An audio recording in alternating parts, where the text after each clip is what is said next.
Taurus, it's Gregory Scott here to do your astrology forecast for July 2015.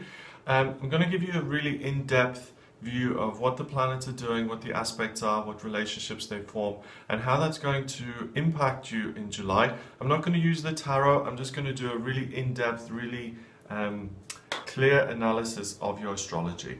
So you start this month with a bang really, because there's a T-square in your chart. A T-square is an aspect formation that represents a challenge and overcoming that challenge. The challenge for you is going to be communicating in a way that's a little bit too forceful almost, and only looking at your own ideas and opinions versus other people's ideas, other experiences, and how to integrate that. So it's about being open-minded for you, okay? And I really think that the answer to the problem on the 1st of July for you, Taurus, is to listen to other people, because I don't think you have all the answers on this day. And I think someone else may have a little bit more experience, so it's important for you to listen. What also happens between the 1st of July and the 30th of July is that your ascendant, the way you see yourself, the way you naturally are, enters a square relationship, so a square aspect, which means the two are 90 degrees apart, with your midheaven, which is what you feel like you should be doing for work. And when they connect like this, there's some kind of friction, there's some sort of tension between how you see yourself and how you work and what it is you actually do for work. So I think there may be some sort of dichotomy in terms of, you know, I don't feel like my work is particularly fun. I think the things that I'm communicating are earning me money, and things are flowing, but I don't necessarily feel like this is something I care about or that's particularly useful to me. So I think you feel a little bit of a disconnect, Taurus, in terms of what it is you do for work. So again, the answer is, how can I create something meaningful for other people?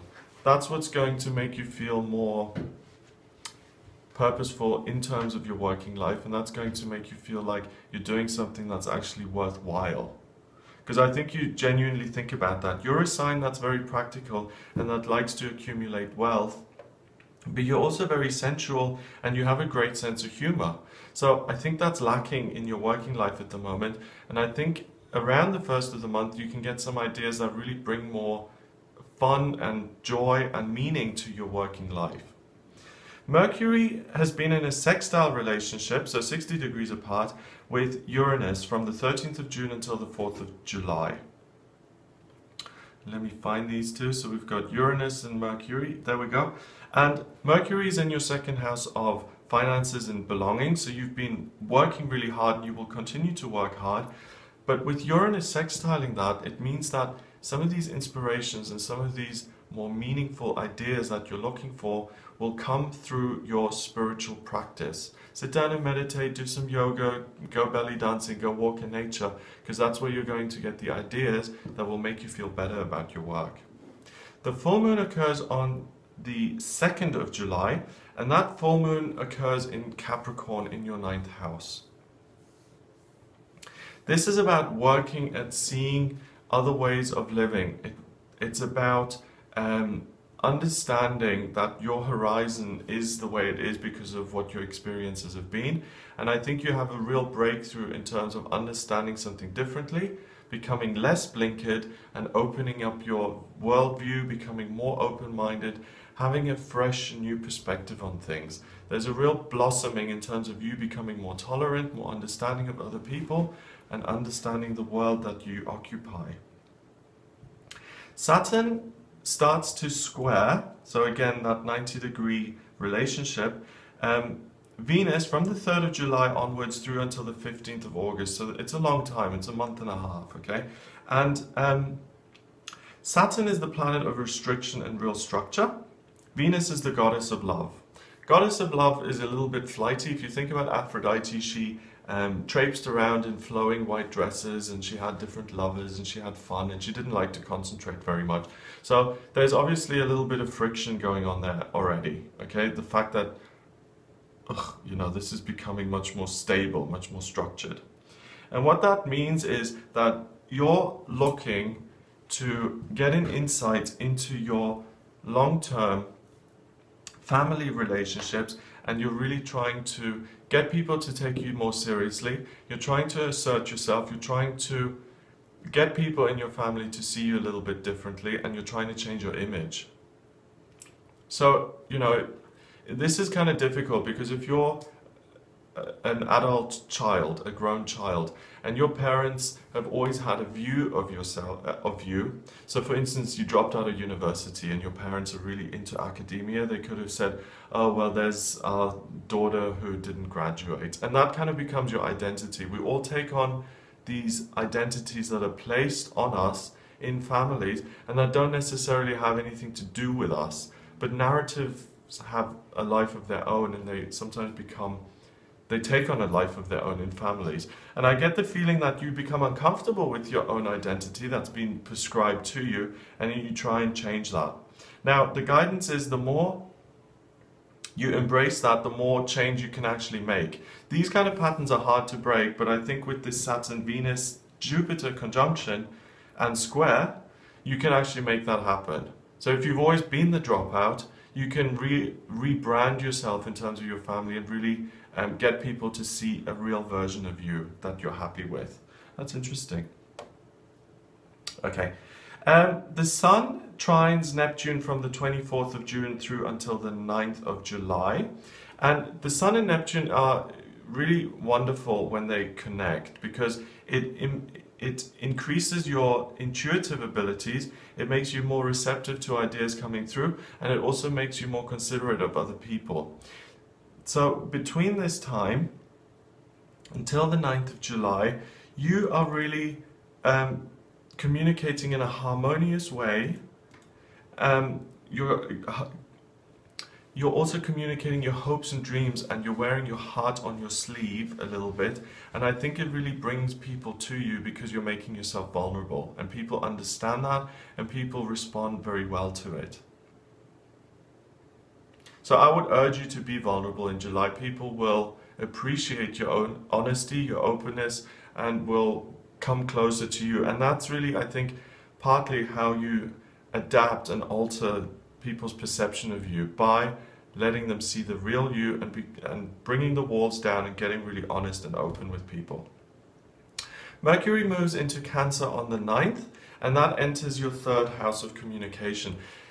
You've got a lot going on there now with Mercury going into that. You've got your midheaven, you've got your Mars, you've got your Sun, all in Cancer in your 3rd house. So really for you, Taurus, this month, and around this time of the month, particularly the 9th of July, it's really important for you to speak your truth. You're a real stickler for that. You're really going to talk about your inner, most deepest, darkest things. And sometimes this is interesting, but sometimes I play around on YouTube and I watch different things that people put on, and some of the people really put on some very, very personal things. Like the other day I saw this video by a guy who says that sexually he likes to be smacked around a little bit. Now, I would never dream of sharing something like that, but there will be people out there who feel like, who respect that someone would be that open. I don't know how wise it is or how unwise it is, I don't really know. I mean, in terms of this person, if they're trying to get a job, or if they're going for a job interview, and the employer watches their video and they know that about them, I think that's a little bit TMI. But other people on a more intimate level will really appreciate that because they'll know something about the person. They'll feel like they've got to know that person better, okay? And I really think that you have a desire to overshare as well, and to really let it all hang out and let it all hang loose and have people really see you and look at you. So just use a little bit of common sense with that. And don't take my word for it completely, because I'm someone who doesn't particularly like oversharing, but other people are very comfortable sharing every aspect of their life.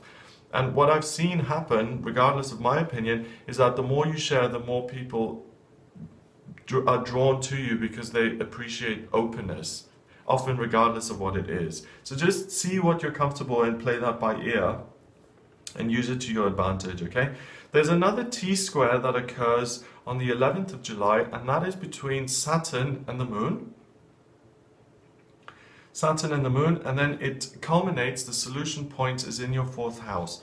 And really what that indicates is you're very comfortable within yourself. That is a little bit in opposition to what other people expect from you. So again, there's that fight again between what I'm really like and how other people see me. And the way to solve this and the way to resolve this is to continue to apply yourself, to continue to let other people see the real you, I suppose. Okay, so we've got that answer to what I was talking about a moment ago, because that's what's going to change opinions of you. So be as open as you want, as open as you are comfortable with, because that's what's going to change people's view of who you are. Okay, Mars has been in conjunction with the Sun for a long time. It was in conjunction with the Sun the whole of June and in July here until the 12th of July now. And this conjunction now ends. Mars is the warrior planet. It's a soldier. Think of it as a really butch soldier, okay? And the Sun is your ego. So when the soldier connects with your ego, it makes you very forceful in terms of what it is you want. That calms down a little bit now, and what it is you want isn't so paramount. You have been considerate of other people's feelings and emotions, but I think you've been very driven to find out what other people think about you and what other people the way other people perceive you. It's kind of a subtle thing, but I think you let that go a little bit now and you become more okay with other people, you become more okay with your own identity, and things calm down a little bit on the 12th. So when Mars goes away from the Sun, things become less frantic, less powerful, less driven. Okay. The other thing that's been in opposition for a long time is Pluto has been in opposition to the Sun from the 27th of June, and it's in opposition until the 14th of July. So Pluto is rebirth and regeneration, the Sun is the ego, I've already mentioned that. And because that opposition now ends, it's not so much about recreating yourself. I think you start to calm down and things settle into place a little bit, and you become less uncomfortable with your own identity that other people have about you. So for instance, I am a rocket scientist, but everyone thinks of me as that guy from the circus who fell on his face 3 years ago, okay? I may not be very comfortable with that identity or people thinking of me like that at the beginning of July because I want them to recognize how serious and talented I am. By the end of July, I'm not going to care so much. I'm just going to do my own thing. Do you see what I mean? It's not so important to change other people's view of me. So Taurus, just allow yourself to relax a little bit around that. Venus conjuncts Jupiter from the 17th of June through until the 13th of August, so for almost 2 months, and July is really smack in the middle of that. And Venus is the goddess of love, Jupiter is the planet of good luck and good fortune, and the two of them sit between the 4th and 5th house. So I really feel that this work you've been doing with your family and with people in your life to try and change their opinions of them, that will really work well for you when you meet new people, and I think it could bring romance into your life. I think this new identity is going to be picked up by people who you don't know, and they'll be attracted to that. So the work that you do may not be so useful with your family, but it really certainly will be in creating a new identity that will really attract new people in your life. And I think the 21st particularly is great for you romance-wise. And I think this whole time between the 17th of June to the 13th of August is one where your new identity really brings a lot of luck and a lot of fortune and a lot of new love into your life. Okay.